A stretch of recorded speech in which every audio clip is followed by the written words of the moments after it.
Riley County's ambulances may no longer be serving Pottawatomie County in the very near future. Student tuition may be a little less for K-Staters. More later in the show. And find out what the Kansas City Chiefs were doing in Fort Riley this past weekend. Coming up on Channel 8 News. Take camera 4. We need your umbrella, or will we enjoy the rest of this sunshine for the rest of the week? I'll talk about that and have your full weather forecast later on the show. Take DDR2.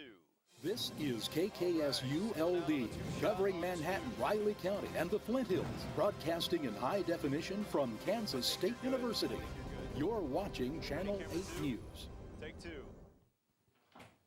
Take camera 2. Welcome to Channel 8 News. I'm Brett Huntington. And I'm Colby Miller. Changes to Pottawatomie County's ambulance system are just around the corner. Take camera 3. After Via Christi raised fees for administrative services, Riley County started billing Pottawatomie County in November for their use of ambulances. No payments from Pottawatomie County have been made as of now. Take B. Ambulance services to Pottawatomie County will be terminated June 1st if payments are still not made. Pottawatomie County Commissioner Dee McKee hopes to find a solution, while Riley County EMS Director David Adams believes that the billing is fair and that Pottawatomie should be held accountable. Roll A. Take A. The conversation between the two counties started last spring, and that billing was, to us, unexpected.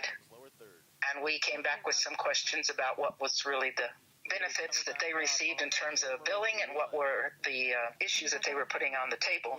And we did make an offer about paying a certain amount based on what we estimated the costs of operation were, and they didn't receive it probably till yesterday. At any rate, I think it's still in negotiation. We are probably going to be trying to come to a resolve. I feel the bills that we are giving Pottawatomie County are fair.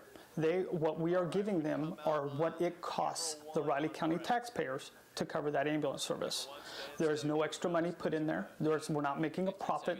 We're not doing anything above and beyond that. Get a little tighter shot on Colby. 10. Take camera 1.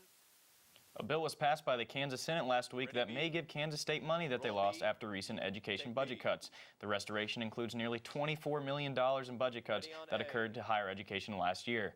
The bill was passed after leaders from Kansas State University, Kansas University, and Wichita State University wrote a letter to Kansas's leaders asking for their support in passing this restoration bill. The bill will provide much-needed funds to Kansas State and may be instrumental in helping keep tuition lower in the upcoming years. State's starting to invest more in the universities, which is really a good thing over time because it helps us control tuition. In fact, this week we will be submitting in the next few days our tuition recommendations for next year, and we're very closely watching what happens with the budget, because if the state is able to restore more of our budget, then we're going to do a much better job of keeping tuition down. Take camera 3. Monday, the KU Student Legislative Awareness Board held a forum for this year's candidates for governor. But Jeff Caldwell II was left out of the forum. Caldwell, the Libertarian candidate, had this response on his Facebook, how he came to being left out of the forum. When KU was putting this together, I could have stopped at multiple counties on my way there and back and met the requirements. Take camera 3. The KU SLAB required forum members to have raised an outside $20,000 or visited 40 different counties in the state. KU SLAB responded to this situation with a press release on April 30th saying, quote, "The criteria that was established was intended to have an effective forum since it would not be feasible to have all the candidates in the field at this event. This criteria is not unreasonable, especially if you are seeking statewide office. SLAB firmly believes that all voices should be heard. We were glad that Mr. Caldwell made an effort to visit the beautiful University of Kansas," end quote. Take camera 1. With summer quickly approaching, many people who have rented residences in Manhattan for the school year will be vacating them soon. However, for some renters, the leaving process is not going as planned. Channel 8 reporter Emma Carter has more. Roll A. Take A. For students like Timmy Roberts, the end of the semester means going back home and trying to find a summer job. But what summer also means is an end to a lease. Roberts had been renting his current residence since the beginning of the school year, and while he made it a point to read the lease, there has been many bumps along the way. Towards the beginning of the year, our basement power wasn't on, but because they were doing construction in this house this past summer, they had to turn off the power, and it was off for over 6 months. And they had to get an inspector in to say that it was deemed safe. One thing that might be new to potential new renters is something called a security deposit. It's normally first month's rent, and this just ensures your spot in line to keep your lease. The security deposit is often the place renters find the most disconnect between their landlords and themselves. A security deposit should be returned if no substantial damage is done to the house, but some students believe it is unlikely that they will ever see that money again. Many homes in the Manhattan area are not just simple agreements between landlords and tenants, but are actually contractual obligations between an agency. But learning to deal with the fact that this companies have so many other houses and you're not necessarily like their number one priority all the time. For many, it will be their first time even renting a property, and while many agencies may seem sympathetic to that, it is ultimately up to the renter to make sure that they are aware exactly what they are agreeing to. In Manhattan, I'm Emma Carter, Channel 8 News. If you're a student planning on renting for next semester but are unaware of what the best option is for you, Kansas State offers off-campus housing advising at 785-532-6432. Local listings can also be found on the K-State Collegian or Manhattan Mercury websites. A historical landmark in the Manhattan City Park is preparing for a major renovation, all funded through private donations. Dylan Lears has the story. People continually come in and ask, why is there a statue of Paul Bunyan in City Park, and who is Johnny Caw? Johnny Caw, a fictional character invented by K-State professor George Fillinger, gave Manhattan a local legend when it was built in the 1950s.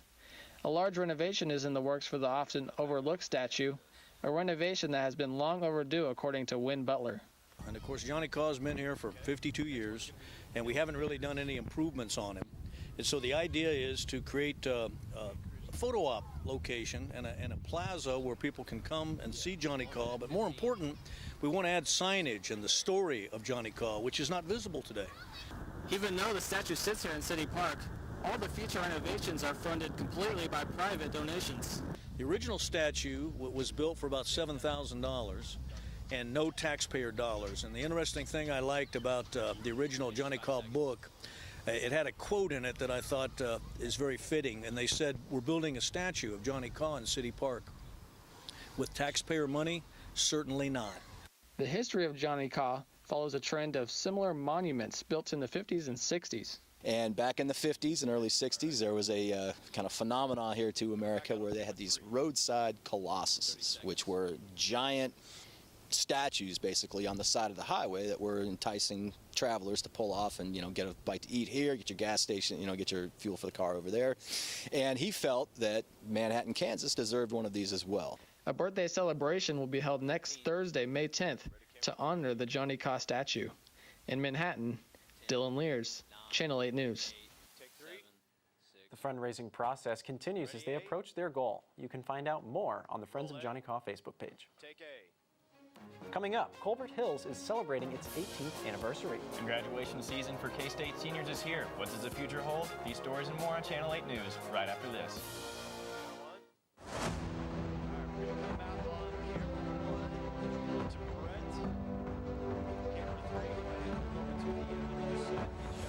I know a spot that I love full well. 'Tis not in forest, nor yet in dell.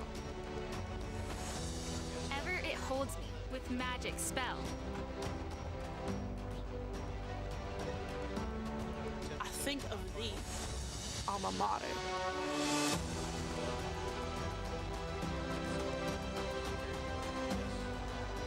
Carry thy banner high. Long, long, may thy colors fly. Loyal to thee, thy children will swell the cry.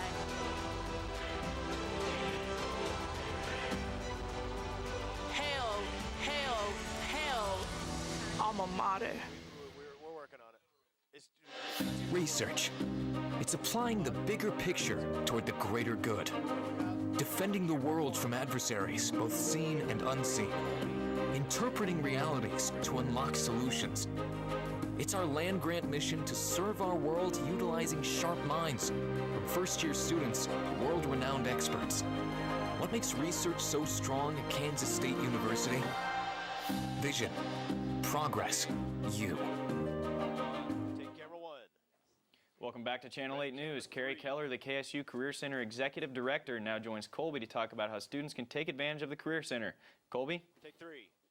Welcome. I'm here in the studio with Carrie Keller, the Executive Director at the Career Center. Now, Carrie, what specific services does the Career Center offer students? Well, we have a wide variety of services that range from students being able to come in and meet with a career advisor to talk about their resume, writing a cover letter, how to prepare for interviews, all the way to some of the recruiting events that we've had this year that have ranged from the All-University Career Fair in the fall semester, a 3-day event, to some new career meetups that we've had this spring that have had a really good student response. That's all very exciting. When it comes to these types of events that get planned every year, what type of planning has to go into those to make those really happen? Well, I would say it's planning right now that actually we are just finishing up this year and we are getting ready to plan for the next year. So it's very extensive. We do a lot of our marketing preparation over the summer, and we're then ready to roll out with Week of Welcome in the fall. That's so exciting.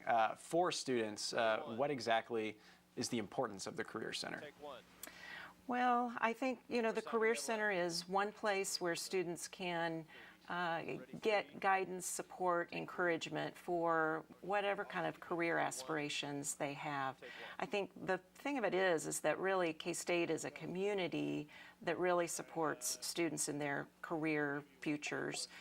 That's why faculty, staff, I mean, it's even fun for me to be here today to see you all as future news professionals being part of, taking part in preparation for your future. That's fantastic. Unfortunately, that's all the time we have. Many K-State graduates are planning to move on to the workforce in the next week, but others intend to stay in school a little while longer. Margot Coltrane has more. Graduation is just around the corner for many K-State students. Some, however, may not be going too far. Chloe Nelson graduated this last December, but is about to start her graduate program in communication studies this coming fall at K-State, where she will continue her research in nonprofits for the next 2 years.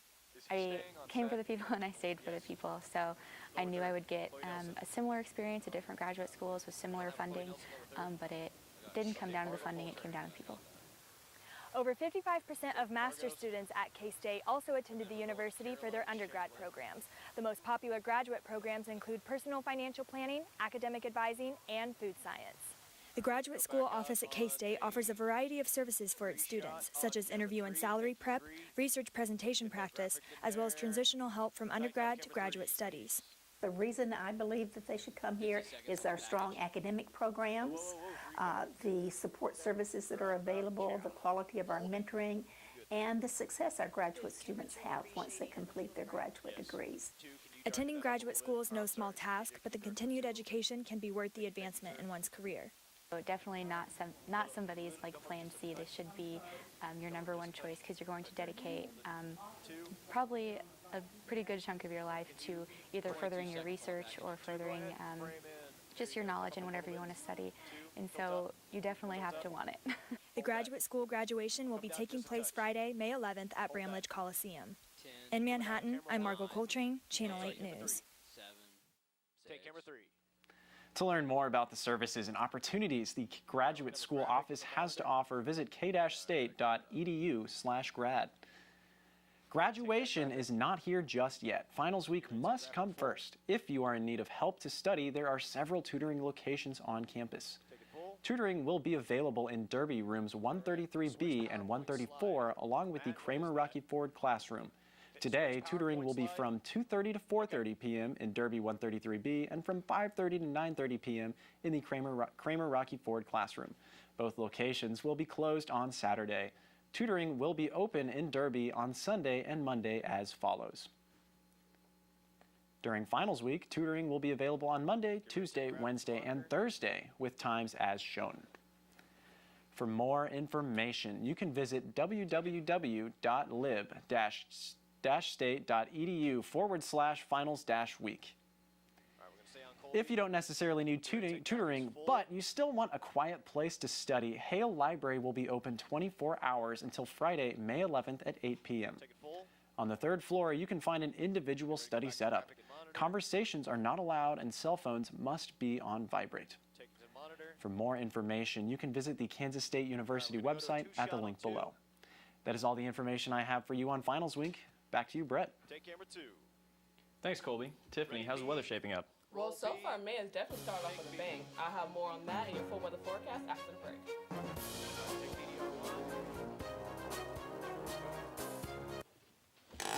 All right, that's all right. We need to be a little Tiffany. I'm Wyatt Thompson, the voice of the Wildcats, and welcome to JP Sports Grill. With daily chef-inspired specials, a full bar, and a diverse menu that has something for everyone, this place is guaranteed to impress.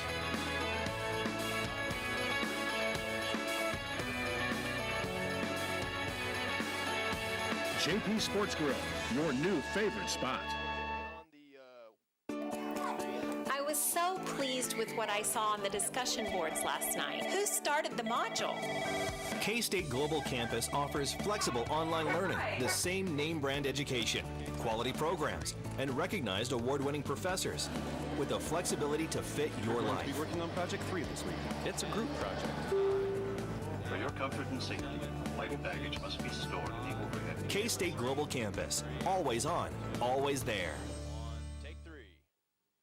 Colbert Hills Golf Course celebrated their 18th anniversary in Manhattan on Tuesday by hosting the founders at their clubhouse for a party. Channel 8 reporter Adam Cook has the scoop. On the west side of the city, Colbert Hills Golf Course has been serving the golf community in Manhattan for the last 18 years. Matt Gourlay, Colbert Hills Director of Golf Course Operations, has been working at Colbert Hills since they opened. He says that the golf course has done a lot of good for Manhattan.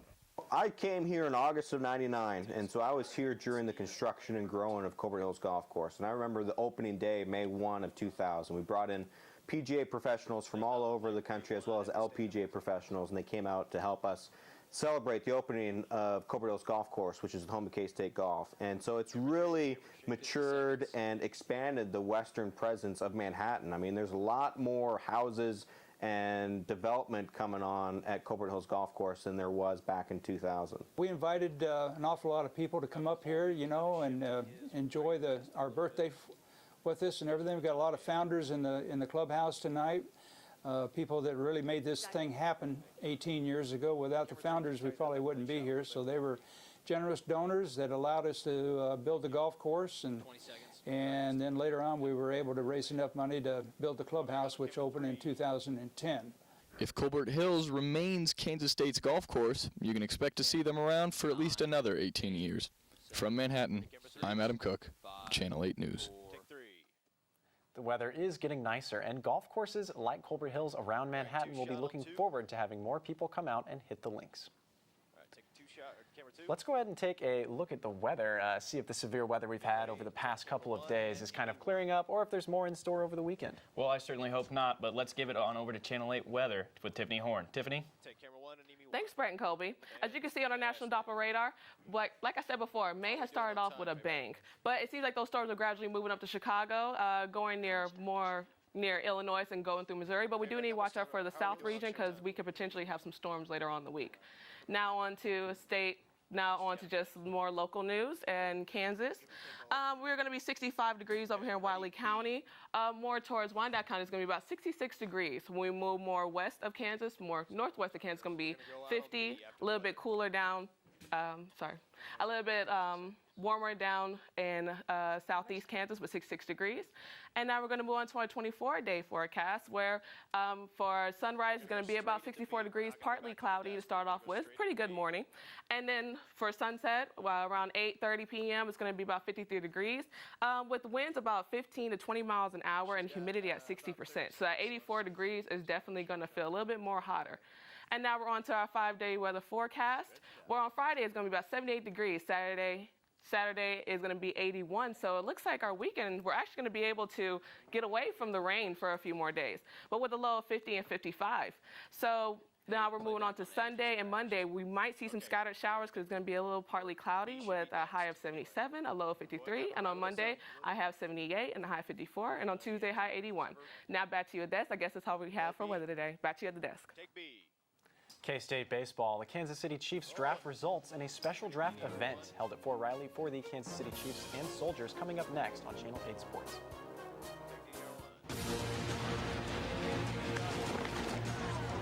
Schultz one. High and deep to left. Goodbye.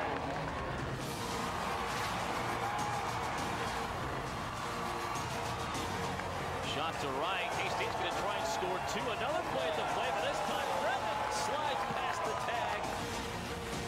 And Brad Hill is the all-time winningest coach in K-State history. The best-kept secret in Manhattan is not a secret anymore. I'm Wyatt Thompson, the voice of the Wildcats, and welcome to JP Sports Grill. With daily chef-inspired specials, a full bar, and a diverse menu that has something for everyone, this place is guaranteed to impress.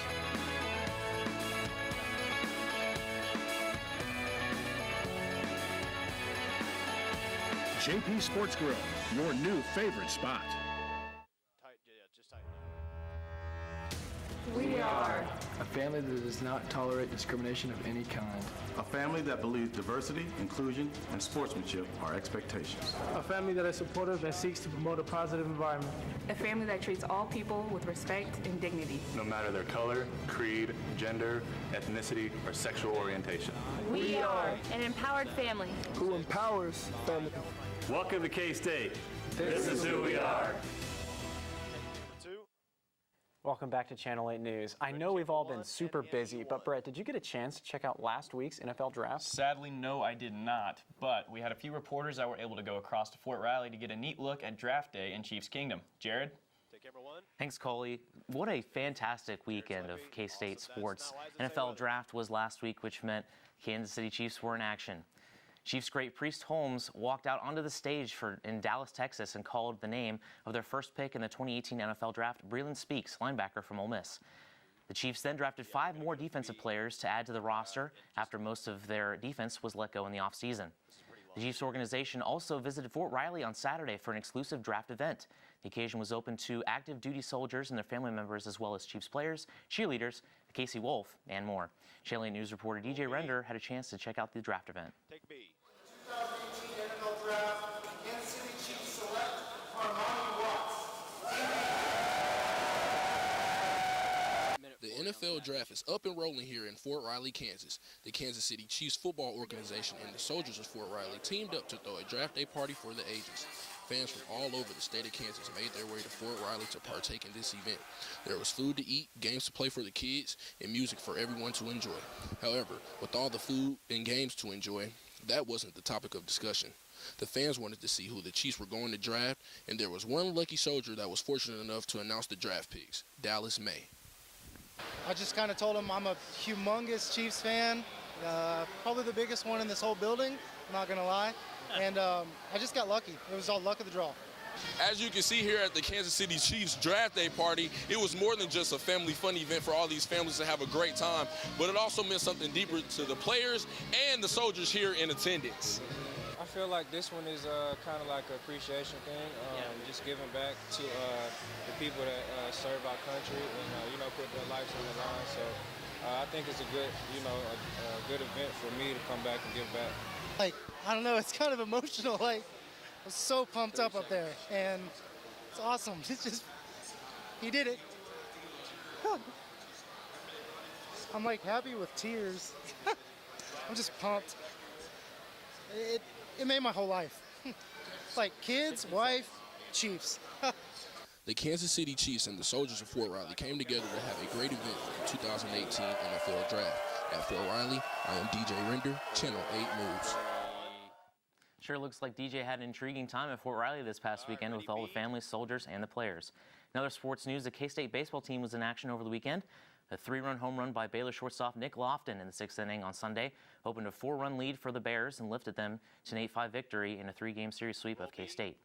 Baylor held a 1-run lead 5-4 when Nick Lofton blasted his 3-run home run off Wildcats reliever Alex Belch, as you see here. The Bears have now won 10 straight games overall and pick up their first sweep in Manhattan since 2012. Wildcats starting pitcher Will Brennan went 5 innings and allowed 3 earned runs with a career-high 4 strikeouts. Brennan, who also hit leadoff, led off the first inning with a walk and later came around to score on a sacrifice fly lifted by Drew Mount. K-State stranded 12 runners on base and were 0 for 8 in runners in scoring position. Head coach Brad Hill was very frustrated with how many runners were left on base. You got to keep doing things right, and that's the big thing for our guys is practice time and pre-games and things. We have to continue to do things right. You can't let the negativity of losing and those sort of things, all of a sudden get sloppy or guys start not to care, because that's going to be on Coach Hill to see those type of things and make sure we take care of that. Take one. K-State's last baseball game was canceled yesterday due to inclement weather, but the Wildcats will be back in Manhattan on May 11th to face off against their in-state rivals, the Kansas Jayhawks. That's all we have for Channel 8 Sports this week. Brendan Colby, back to you. Take two. Well, the weekend is almost upon us. Do you have any big plans, Brett? Well, not a whole lot of plans, but hopefully I'll be enjoying some nice weather. Well, stick around because right after this break, we will have just that for you. Thank you. I was so pleased with what I saw on the discussion boards last night. Who started the module? K-State Global Campus offers flexible online learning, the same name brand education, quality programs, and recognized award-winning professors with the flexibility to fit your life. Here you are, sir. Can I get you anything else? For your comfort and safety, light baggage must be stored in the overhead. K-State Global Campus, always on, always there. Have everybody on set. We will do a final weather. When I hear the phrase giving back, it means opportunity for me to do something for others. Volunteering exposes you to different ways of life and different people around the world. They teach you just as much as you teach them. It allows you to understand the social issues that we face. The only people who can resolve those social issues is us, and that's starting with our community. I think for me it means just really embodying what it means to be a part of that K-State family. K-State athletics team with Courts for Kids, and we went to Costa Rica, a town called Leona Veja. We went to Dallas to volunteer at Aid Services of Dallas. I believe everybody should have education, and that's why I volunteer at a high school. It's a family atmosphere, and we're here to take care of each other, and I think that K-State Proud and other things that students do really embody that family atmosphere that we've been taught since we got here. What motivates Wildcats to give back? Empathy. Kindness. You. Last Thursday, friends and family of Steve Logback gathered outside Dole Hall to honor his legacy at Kansas State. Steve served as the Associate Vice President of Communications and Marketing at Kansas State for several years before passing away during the start of the school year. To honor his memory, friends and family gathered outside Dole Hall, where several speakers spoke about Steve and the fond memories they had with him.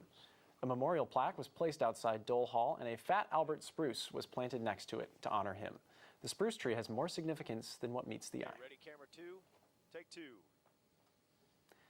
Tornado season is here, and Tiffany is here with us to give some advice when it comes to staying safe in these events. That's right. I got some safety tips to keep you and your family safe for when severe weather strikes. So if you don't already have a disaster plan, you and your family definitely need to get one. And in the case that any tornadic activity happens, you definitely need to go to the lowest part of a building or go to a sturdy shelter. Listen to commercial radio or cable TV for severe weather updates. Identify a safe place to take shelter, preferably a sturdy building, as I stated before. Make an emergency bag that contains medical needs, food, water, and first aid kit. Well, hopefully this storm season doesn't hit us too hard, but it's always nice to be prepared. That's all the time we have in our show for today. We want to thank you for joining us for our last show of the day. I'm Colby Miller. And I'm Brett Huntington. We'll see you next fall.